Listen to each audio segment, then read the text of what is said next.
I'm John White. Today we're going to be talking about some things to do as far as getting ready for your garden, but today in Cruces we're having a very oddity, and that's 3 days of rain, at least 3 days so far, so we're indoors right now.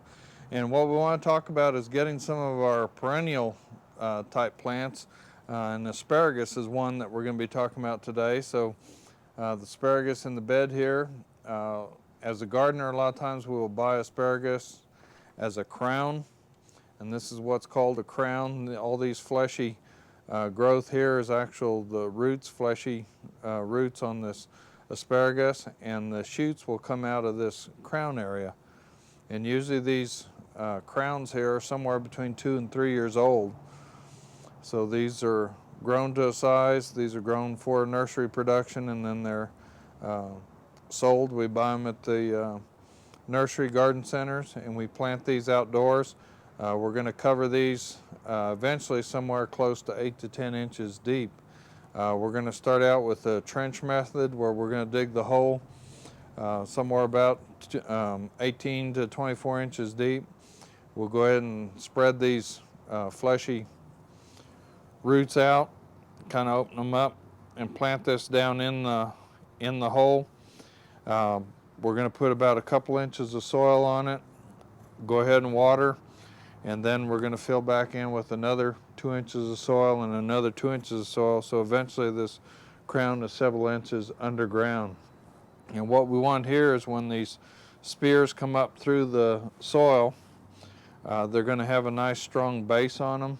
If you keep the crown too close to the top of the soil, especially in the southern part of the state, it's very hot, and you can actually cook the top part of the crown. You can dry it out too much. In other parts of the state, even though it may not be quite as hot, having this spears up close to the top, they break off easily because the soil helps to give them some added strength. So we're going to plant these, and they'll grow them out. The first year we're going to get sprouts like what we're having here off of this crown. This asparagus is nothing to brag about here as far as size, but the first year usually we don't have very large spears, so we want these to go ahead and grow out, and then they're going to go ahead and fern up. And by ferning up, I'm talking about the spear, as it grows, it's going to begin to open up, and it'll put this fern-like top out on it. So this, we want it to go ahead and fern out.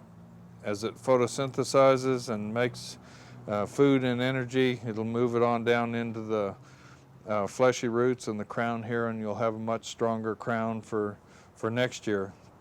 So that's what we want to do the first year, is just let it fern up, let it grow. When it frosts out this coming fall, we'll go ahead and cut it back, and then next year if we're starting to get spears the size of a pencil or our little finger, then that's what we want. So now we're going to move over and talk about a couple other things to be done this time of year. One is with garlic. These are garlic cloves that you can pick up at a grocery store. This one's from a nursery. So what we're going to do is take this and break these loose so that we have the individual cloves, and we're going to plant the cloves in the ground, and this is where our garlic's going to come from. So we're going to want to plant the cloves somewhere about 2 inches deep and probably somewhere around 5 inches to maybe 8 inches apart. And go ahead and plant them down in the ground. They'll sprout out as the soil begins to warm up, and we'll have some good garlic coming up. Also, what you can get this time of year is onion sets. Onion sets, just a very small onion bulb. Plant these in the ground, just part way into the ground, so a little bit of the top sticking out.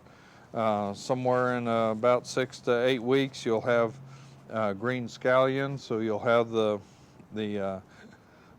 bulb part, but with a green shoot coming up out of it, and that's called a scallion. It's a young onion, so those can be put in now and be harvested on them in, like I said, about 6 to 8 weeks. So those are several things that we can get started here in the spring garden. So visit your nursery garden center, look at some of the garden plants that they have available, and try and start off with a good garden here in 2002.